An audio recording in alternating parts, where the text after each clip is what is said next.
Good afternoon, and welcome to yet another very topical and very timely AMET webinar. There are approximately 30 to 45 million Kurds in the world. They live in Turkey, Syria, Iraq, Iran, and about 1,600 in Armenia. Iranian Kurdish armed groups have thousands of forces operating along the Iran-Iraq border. Um, President Trump on March 5th said he welcomed the Kurds' assistance in helping to overthrow the Islamic Republic of Iran. He also offered, quote, extensive U.S. air cover. Yet it seems that President Trump might have changed his mind. On Sunday, he spoke to reporters saying, quote, the conflict is getting complicated enough without the Kurds getting involved. Here to shed some sunlight on all of this is our good friend Jeliman Abdulkader. Jeliman is the founder and president of American Friends of Kurdistan, an organization created to help strengthen, protect, and promote American Kurdish relations and support policies that promote the national security interests of the United States. I'm also proud to say that Jeliman was a former employee of AMET. First of all, Jeliman, can you explain to our audience the various Kurdish factions and whether or not they're uniting together? Well, thank you for having me, Sarah, and thank you to the EMET team as well for hosting this timely panel and conversation. The Kurds in Iran have long fought the Islamic regime. This conflict, this just well over 10 days old conflict, is nothing new to the Kurds. Since the first day of the Islamic regime, since 1979, the Kurds have fought directly against the Khamenei afterwards, and now looks like Mujtaba Khamenei's son. With this recent war, the Kurds have a united force. This is very important. The Kurds are the most united, are the most armed, and are the most organized, battle-hardened ethnic minority inside Iran, compared to even the Fars-speaking population inside Iran. The Kurds created an alliance called the Kurdish Alliance for Political Forces of Iranian Kurdistan, which is composed of 6 Kurdish factions that have directly engaged against the IRGC for decades. So they are experienced, they know the mountains, and they mainly focus on what the Kurds call Rosh Halat, which is East Kurdistan or Northwest Iran. Many of these Kurdish factions and forces are based in Iraqi Kurdistan. Their bases where they operate, their HQs, where they train, they're based in Iraqi Kurdistan because that's where they found a safe haven. Because when there is no war, the IRGC tends to continue to attack them, with the exception of one of the groups with it, which is PJAK, affiliated with the PKK, who has a base in Iranian Kurdistan. Now, the Kurds, you asked me if the Kurds are united. The Kurds are very well united to face directly against the IRGC. They know the enemy, they know their adversary on the ground, but the Kurds are also waiting and hesitant, but also studying the situation, because we witnessed what just happened, and we had this discussion, Sarah, a couple months back. They saw the situation in Syria, and they don't want that same mistake of betrayal to happen to them. So they have a whole list within their coalition, within their alliance. They're asking for the United States, before we do go in, before we do fight the IRGC directly, we have a list of demands, which includes a no-fly zone, which includes air cover by the United States and Israel, which includes advanced weapons, but also which includes international recognition and autonomy. So I think these are important points for the Kurds to kind of check off before they go in, and they want to make sure that these guarantees and assurances are met before they risk thousands of their lives, like they did in Syria, only to be betrayed at the end. Yeah. Can you discuss the history of betrayal by the United States under various administrations? The Kurds have a complicated relationship with the United States. They are pro-American, they are pro-Western, they share the same values. But for a long time, the United States has used the Kurds as boots on the ground, or has called on even the Kurdish civilian population to rise up against certain regimes. For example, Saddam Hussein, right? During the first Gulf War, the Kurds rose up against Saddam's Ba'athist regime, only for the Kurds to be betrayed when the United States decided to withdraw. So what happened? Saddam ended up going to the north and attacking the Kurds. This has happened on multiple occasions throughout history, with Kissinger, with the first Bush administration, but also, just most recently in Syria, as we witnessed, the Kurds shared a 10-year alliance with the Syrian Democratic Forces, which was led by the Kurds in northeast Syria, who fought ISIS along American servicemen. And unfortunately, just last month, in January and February, the United States decided to legitimize and recognize Jolani, who now is the so-called president of Syria. With that betrayal, became the betrayal of the Kurds, and the Kurds were forced to withdraw. The United States CENTCOM was told to stand down and not defend the Kurds when the jihadist-backed Damascus so-called government and Turkish-backed government led an incursion against the Kurdish areas. So I think this is a continuation of that, and that's why the Kurds in Iran are very wary and are laying out the groundwork as far as their demands, their political allegiances, and they don't want to put all their eggs in one basket. They're saying, we will not sacrifice our lives and go across Iran.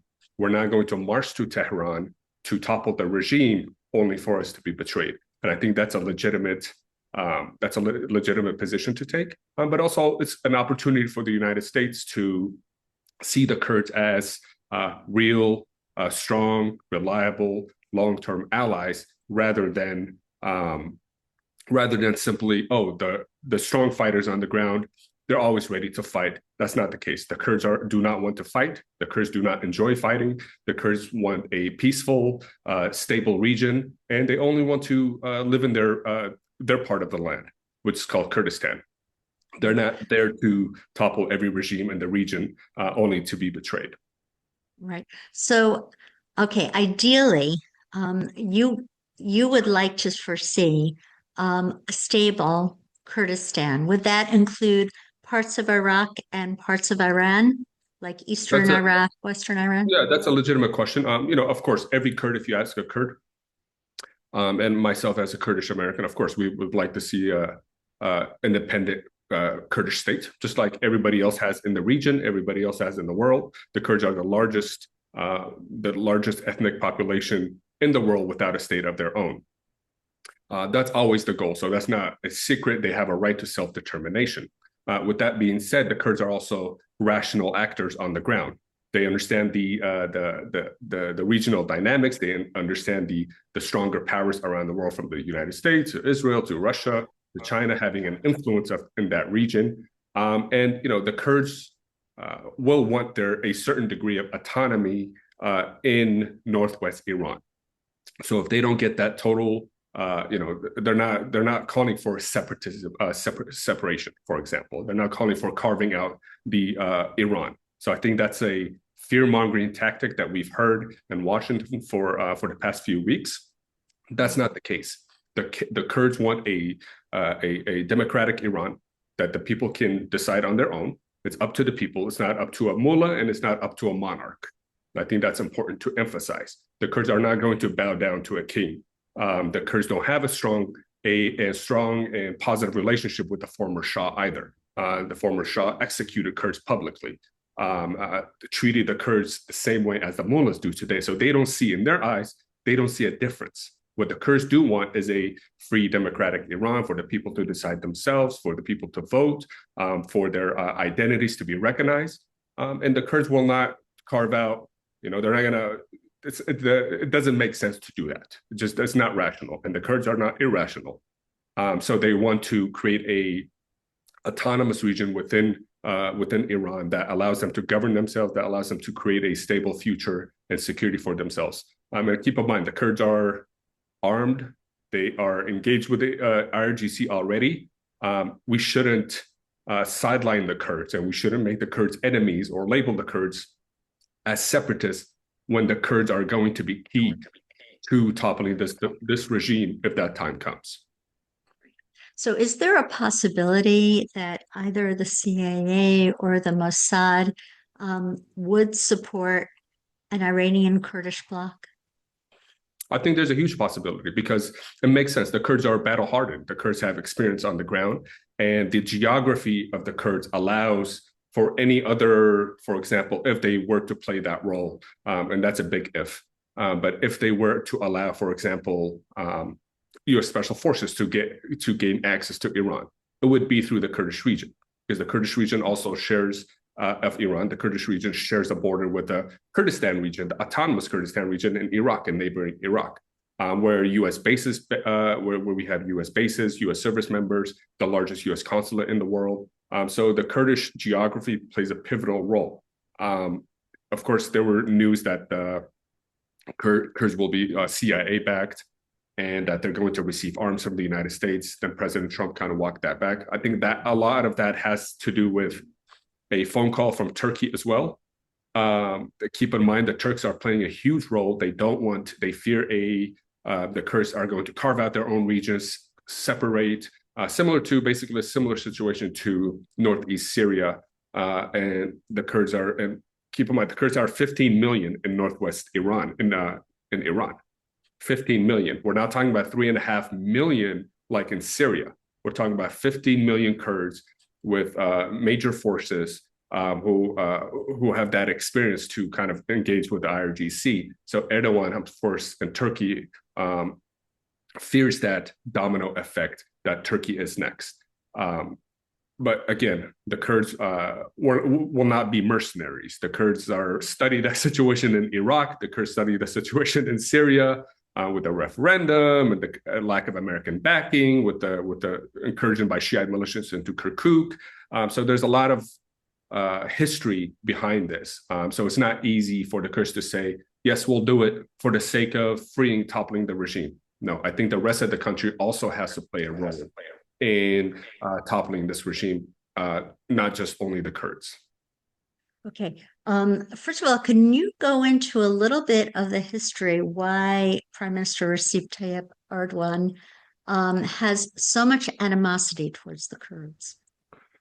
Well, because in short, the Kurds don't identify as Turks, and that is the biggest thorn in the Turkish government. When they view the Kurds, is that the Kurds say we're not Turks.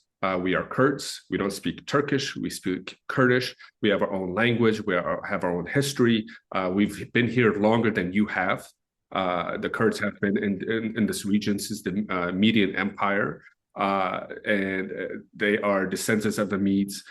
They've been long before the Ottoman Empire, and the Kurds, even since the establishment of the state of Turkey in 1923, the Kurds stood against the Turkish state. So I think it's a historical thing for the Kurds, is that they just want to be left alone.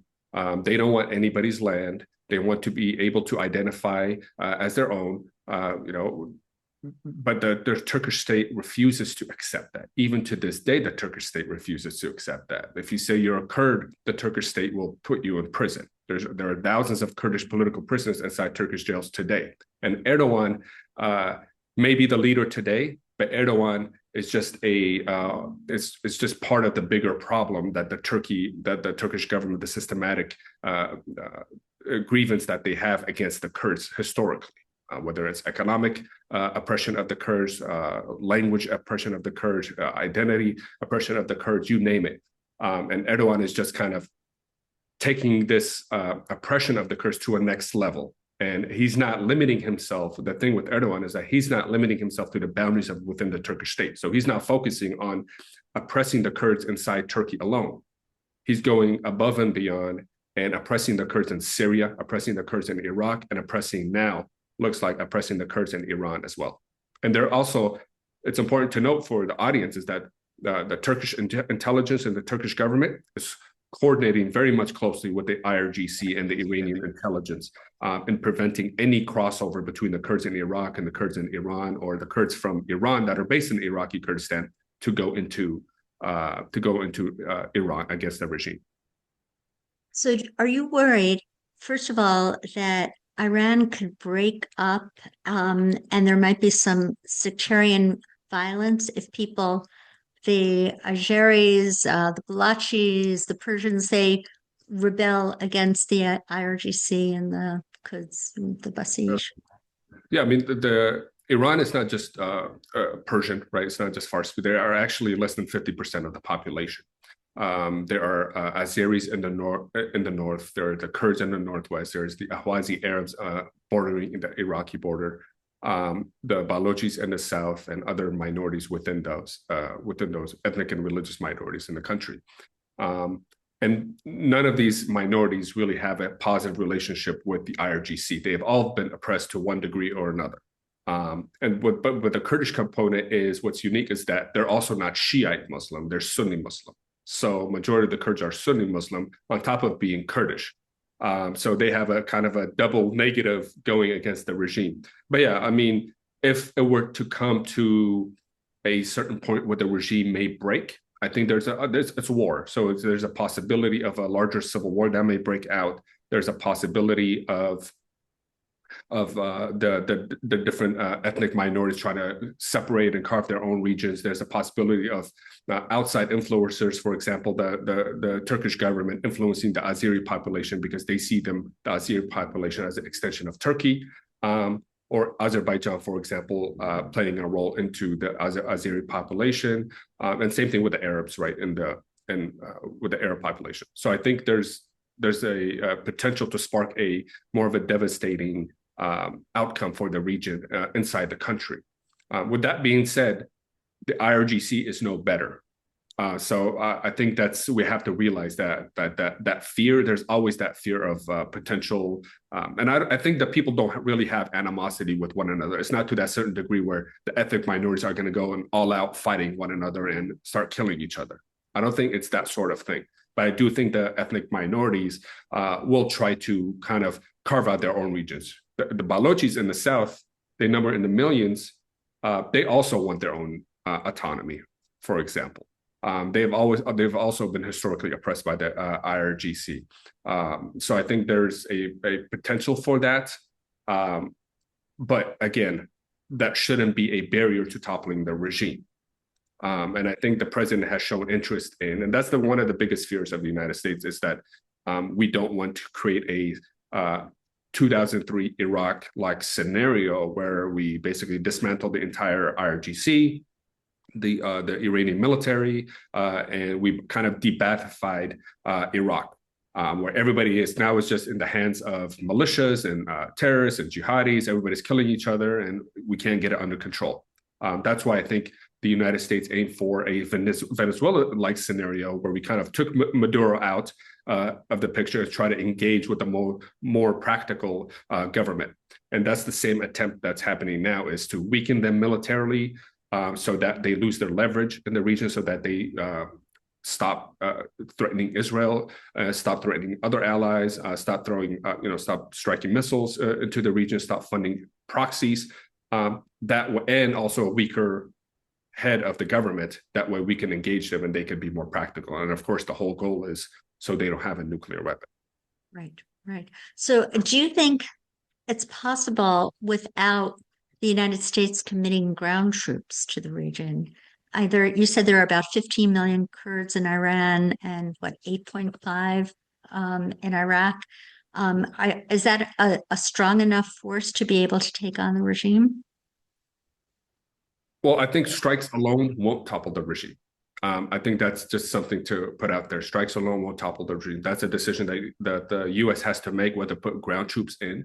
I believe, if I'm not mistaken, we have about 50,000 troops prepared for this Operation Epic Fury in the region currently as we speak.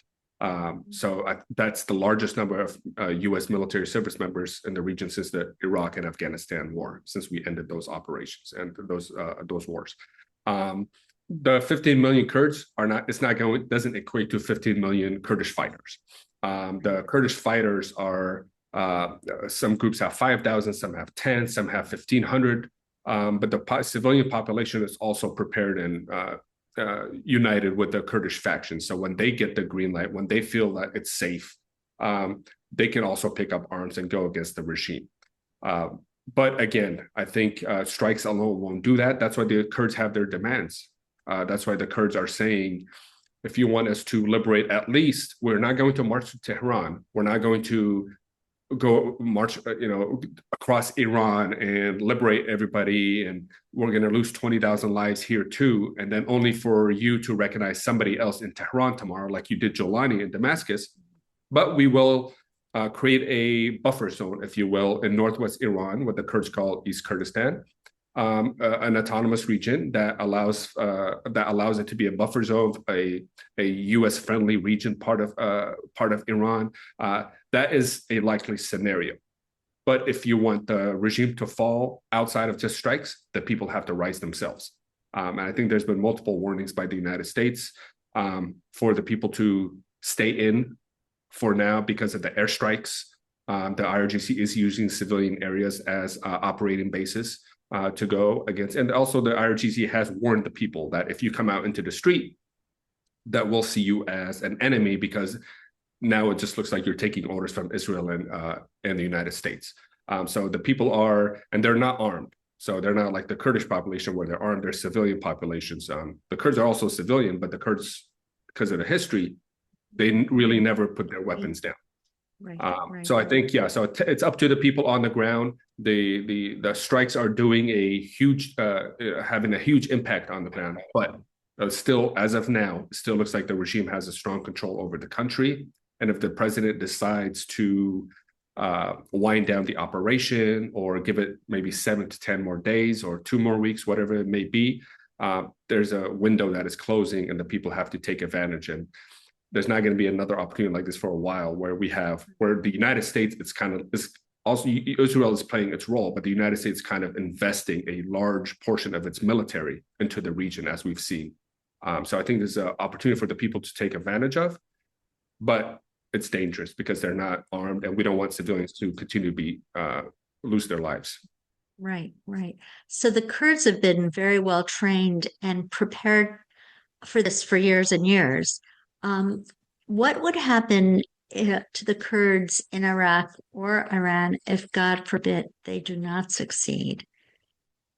The Kurds are also, they know the risks, but they know that if the regime doesn't fall, and we've seen evidence of this from previous protests, for example, the immediate revenge mindset of the regime is to go after the Kurds.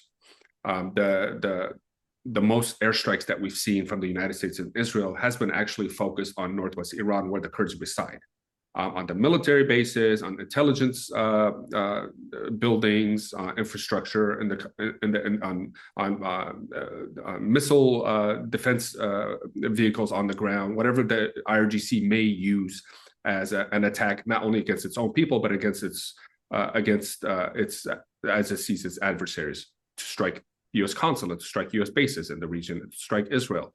They focus a lot of that in the northwest region of Iran. With that being said, if the regime doesn't fall, the Kurds will get a lot of this of the revenge by the regime.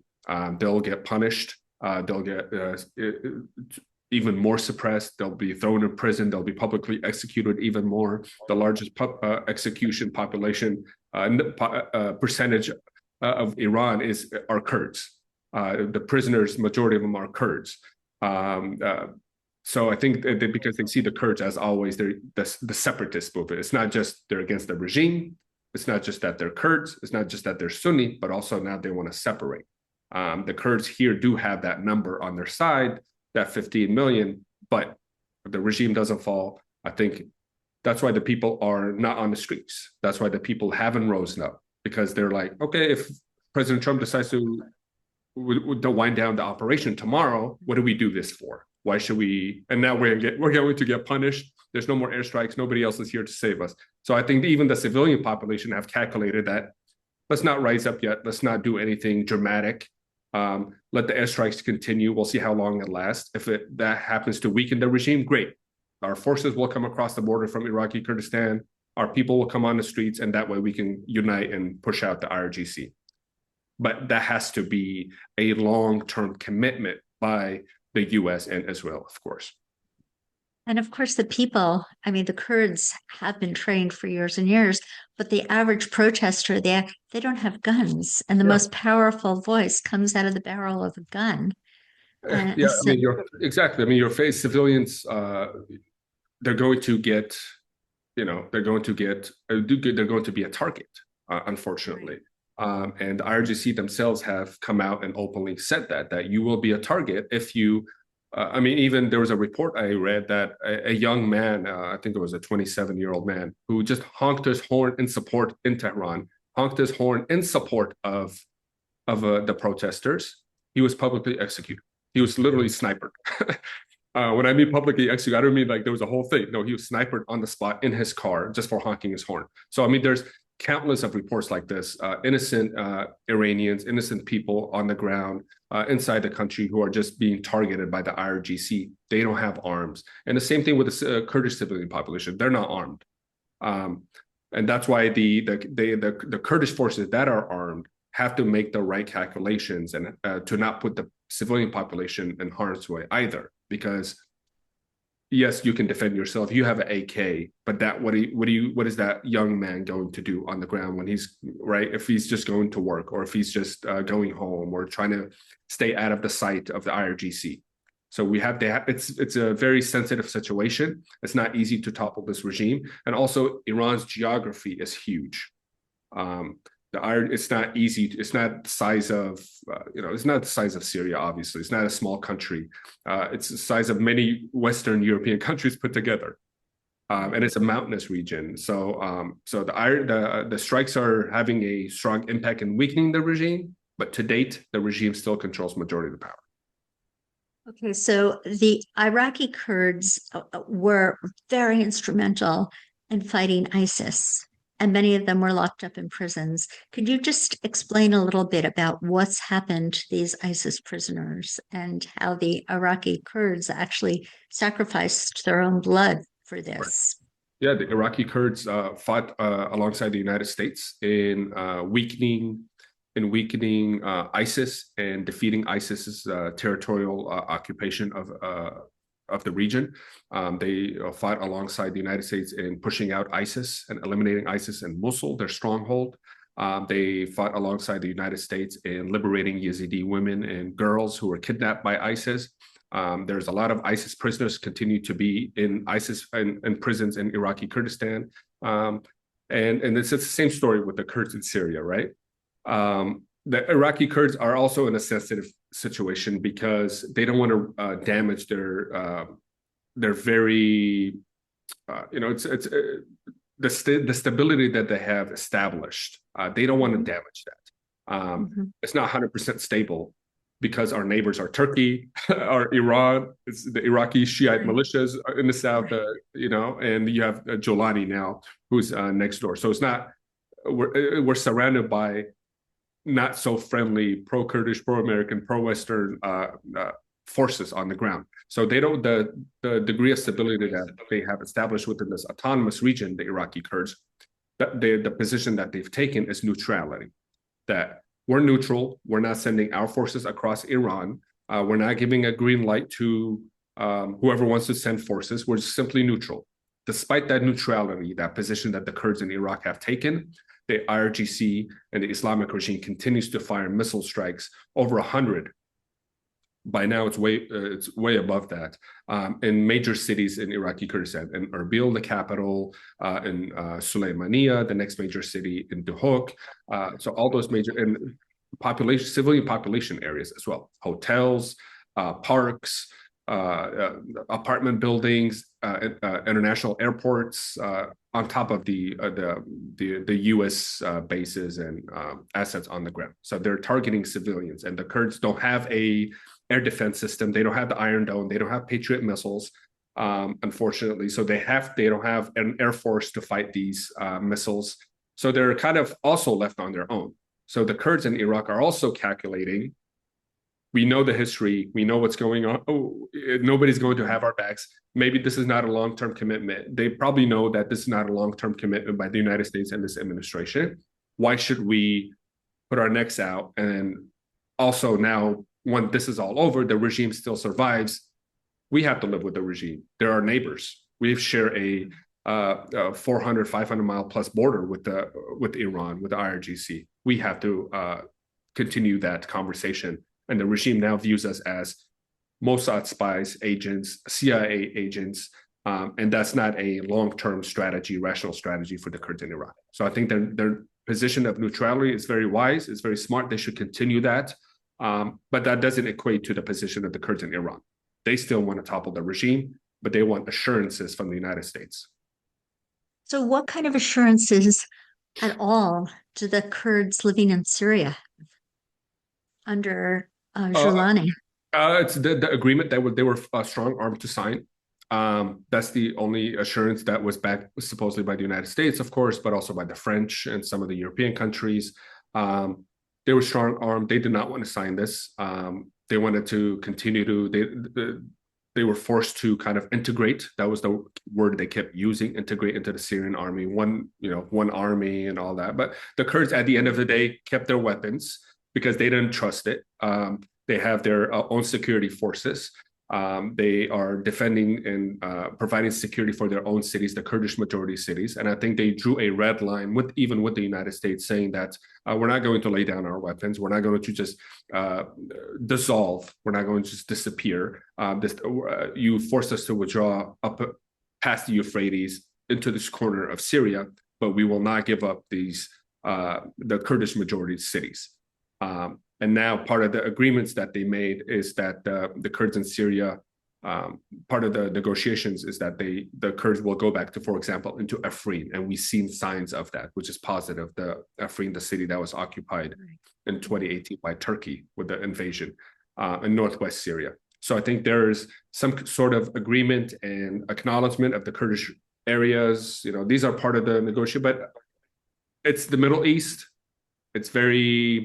It's sensitive. Everything's held on by a thread. Anything can change. The ground, the scenarios on the ground can change in a heartbeat, and the Kurds are ready for that. And that's why the Kurds in Syria still did not, despite this agreement, you can call it an assurance, but despite this an agreement, they did not lay down their weapons. They still have their weapons. And I think the Kurds in Iran and Iraq are doing the same thing. Right. So, how are the Kurds that are in Turkey faring under all of this pressure? Yeah, I mean, the Kurds in Turkey are oppressed. The Kurds in Turkey, the government is not giving them basic rights. They're using, so anytime they punish the Kurds, and the Turkish government punishes the Kurds in Turkey if the Kurds in Syria do something totally not aligned with the Turk. And it's the same thing with the Kurds in Iran. So they get punished as well. There are supposedly peace talks between the PKK and the Turkish government, but all we know that's also fragile.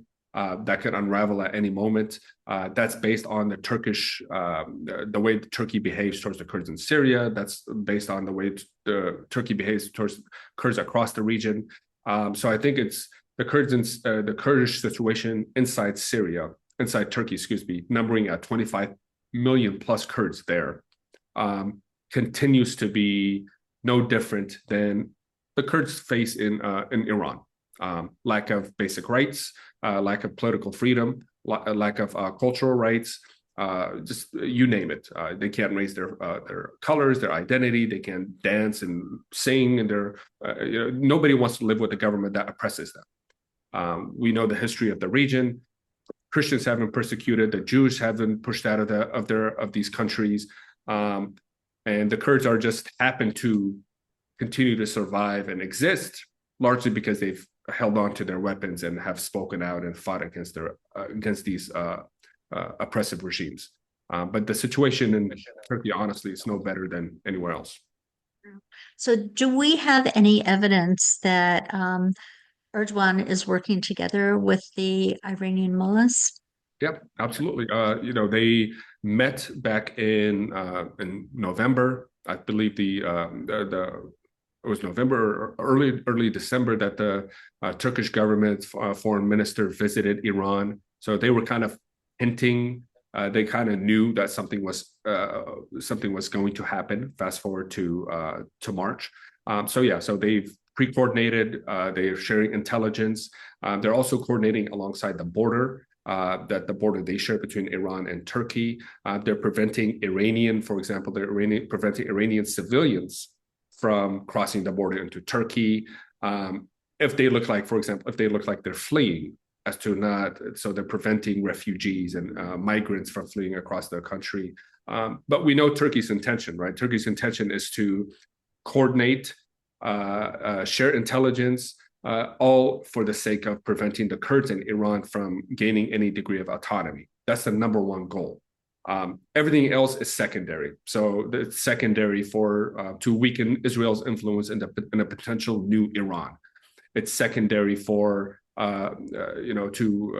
mitigate and kind of control a U.S. influence in a new Iran. Turkey wants a stake in that. So I think Turkey is trying to play it long term. They don't see the regime as falling. Therefore, we're going to continue share intelligence. And they've spoken out against this operation by the United States and Israel. They see it as fueling the fire. They see it as the United States and Israel kind of pushing regime change and trying to give the Kurds a portion of the country. We have seen some kind of missed strikes from the IRGC into Turkey.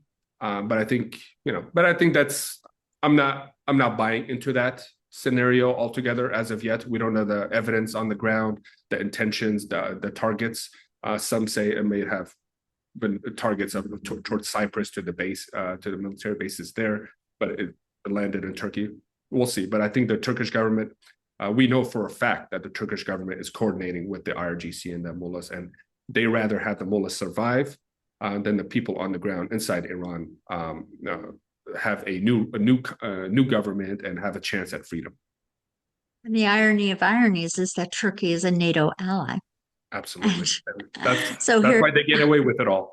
they're getting away with this. I mean, and I really wish that there were a way to expunge Turkey from NATO because they're coordinating basically with the enemy of the United States and Israel and the Kurds.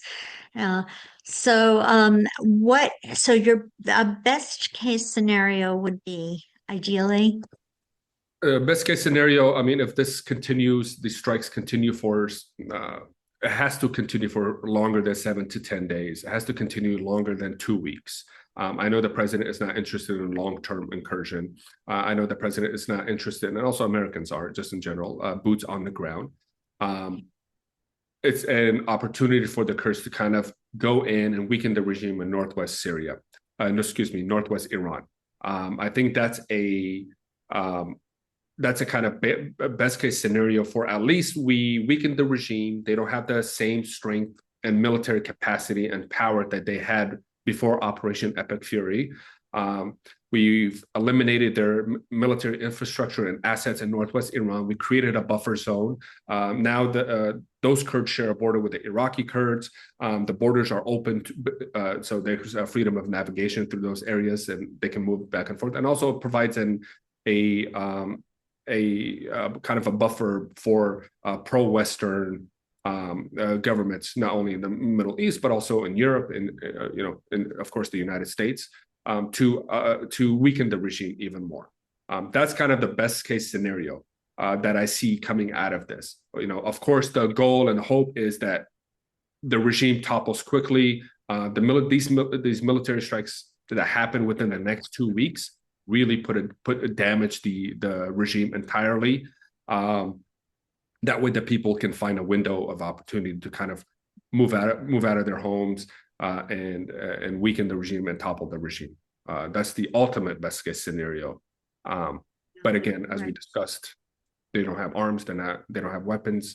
They need a total destruction of the regime. And these individual soldiers have to put their weapons down so they don't target the regime. So, I mean, there's different scenarios, but the Kurds are hoping to at least kind of get the green light, get the assurances from the United States for their guarantees that long-term commitments and protection and air cover and no-fly zones, so they can go in and liberate at least those areas in northwest Iran.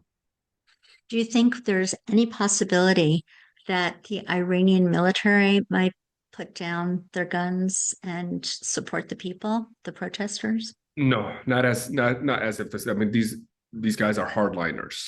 They're loyal. It's not just the military. We're talking about theocratic military. They have an allegiance to the Ayatollah, and even the new supreme leader, Mujtaba Khamenei, his son, who I believe is injured. He survived the recent attacks. He's very close with the IRGC. So you had a Ayatollah. I guess they describe him as patient, which I don't believe. I mean, he was targeting every opportunity he could. He was using proxies every opportunity he could. But Mujtaba is known to be closer, even more close with the IRGC. He's known to be more of a hardliner. He's known to have oppressed the people even more, and I believe he fought with the Iran-Iraq war. So he has that identity that he's amongst the fighters themselves, the soldiers inside the country themselves. So I don't see that happening. The only scenario that could happen is if the United States kind of goes all in and does complete destruction. Right now, they're being very strategic about what they destroy, what they don't destroy. There's kind of still allowing, to a certain degree, allowing the regime to renegotiate and re-engage with the United States. I think there's that element to it. So I don't think, of course, hopefully all these strikes topple the regime, but I think the United States, looking at it from a practical point, we're saying we're going to pound them so hard, hopefully they can re-engage and kind of surrender and say, fine, we won't have nuclear weapons. That's also considered a win for the United States. Yeah, I mean, we are concerned. There's this Pickaxe Mountain that's very, very deep underground, like 500 meters underground, and there's and scientific knowledge doesn't just eviscerate. These Iranian mullahs, I'm sure, can export or import their scientific knowledge, and they can re-engage their nuclear and their ballistic missiles. And it is a toxic, malignant theocracy. And of course, if we had a cancer growing within our body, we would want that cancer to be exorcised from our body. And it's a very, very hard regime to have to live with, especially for the dissidents that have been slaughtered. So, Diliman, I can't thank you enough for all your wisdom and all of your knowledge. Diliman is the founder and the president of American Friends of Kurdistan. If people want to support you, how could they send their checks to you? Yeah, no, thank you. Just visit AmericanFriendsOfKurdistan.org. There's a donate. Continue to support us, we're doing the hard work on the ground on Capitol Hill, engaging with the administration as far as fighting for the rights of the Kurds, but also strengthening U.S.-Kurdish relationships and our other allies in the region. So whatever you can do to help us. Right. And please also remember to support us. We don't only have these webinars every week, but we're on Capitol Hill several times every week trying to promote the emet, the truth of what is right and what is moral for the United States, and also for our Kurdish allies that we really want to support very much. So if you want to support emet, please go to emetonline.org. Thank you so much, gentlemen. Thank you, Sarah.